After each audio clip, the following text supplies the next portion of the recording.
Okay, this week we're going to talk about your identity, not your secret identity, but who are you? I know that sounds like such a simple, basic question, but the fact is, today so many people don't know who they are. And you may think, oh no, sister, I'm not one of those people. I know I'm a girl or I know I'm a boy. I'm not confused about my identity, but it's more than that. You may not really know who you are in Christ and who God created you to be. And that's why I'm wearing this shirt. It says, created for a purpose. And I just want us to remember as we look at this study this week that we were created for a purpose. Ephesians 2:10 says, you are God's masterpiece. I am God's masterpiece. I'm standing in the middle of God's masterpiece, deep in a forest. But today we're going to look at Jacob and Esau.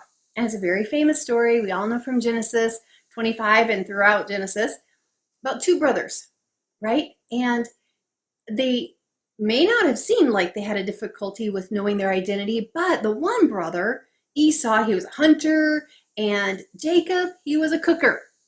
Now, Esau was born first. They were twins, but Esau was barely born first, right? So the birthright was going to him. Now, Jacob felt like that should have come to me.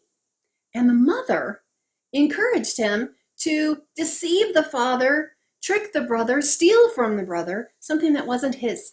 And you know what? I just want to pause on this and unpack this for a moment. And that is, even though someone else may have something that you wish you had, or you feel like you would do a better job with than them, or you deserve more than they do, you know what? Never underestimate the identity that God gave you and the call that was attached to that. Because just like in Jeremiah, when God was talking to Jeremiah and he said, I knew you when you were in your mother's womb before you were even created. So God knows the end from the beginning from the end. So now let's look at Jacob and Esau. Jacob's mom thinks, if I want my Jacob to succeed, he's got to get the birthright. And the birthright definitely, had so much blessing attached to it. Not going to discount the birthright. But that wasn't God's plan for Jacob. Okay, so what did Jacob do? He set into course a ripple effect by acting like his brother, trying to dress like his brother, put goat's hair on his arm so that he would be hairy like his brother, and he tricked his dad for that birthright. So where did all this come from? Well, it came from comparing, deciding I want something, coveting something your neighbor has. And we know the 10th commandment is about not coveting, and not just, our neighbor's wife, but really when we long in our heart and think that's something I wish I had, and we're not satisfied. So what does the Bible say about comparisons? Well, let's look.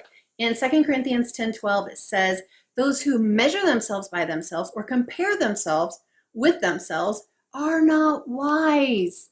So it's foolish. In the Amplified, it actually says they lack wisdom and they act like fools. That's what we see with Jacob. So in this process of deceiving his brother, yes, he got a birthright. But then what happened? He had to flee home. So he lost his father, his mother.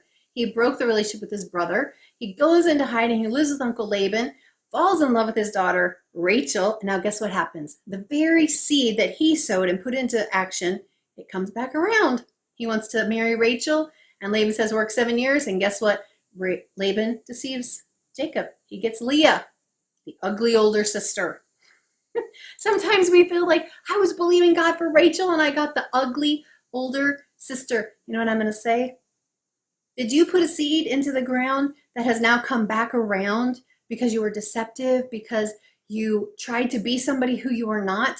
God has a plan for you, exactly who you are, exactly where you are. You were created with a purpose, going the second mile. Do not covet what someone else has. Do not think that you are not enough. God made you exactly the way he wanted you. He's given you everything you need for life and godliness and to accomplish everything he ordained you to do. So trust that. Stop looking to your left or your right, comparing yourself with someone else, trying to wear your hair like them, dress like them, be like them. Be who you are. If your identity is anywhere else except as the righteousness of God in Christ, a child of the King, then your identity is in the wrong place. And whether or not you knew it, you have identity confusion. You need to remember who God says you are. So today, going the second mile, remember who Jesus says you are. You are his masterpiece. You are created for a purpose, and everything He has planned for you, He already gave you what you need to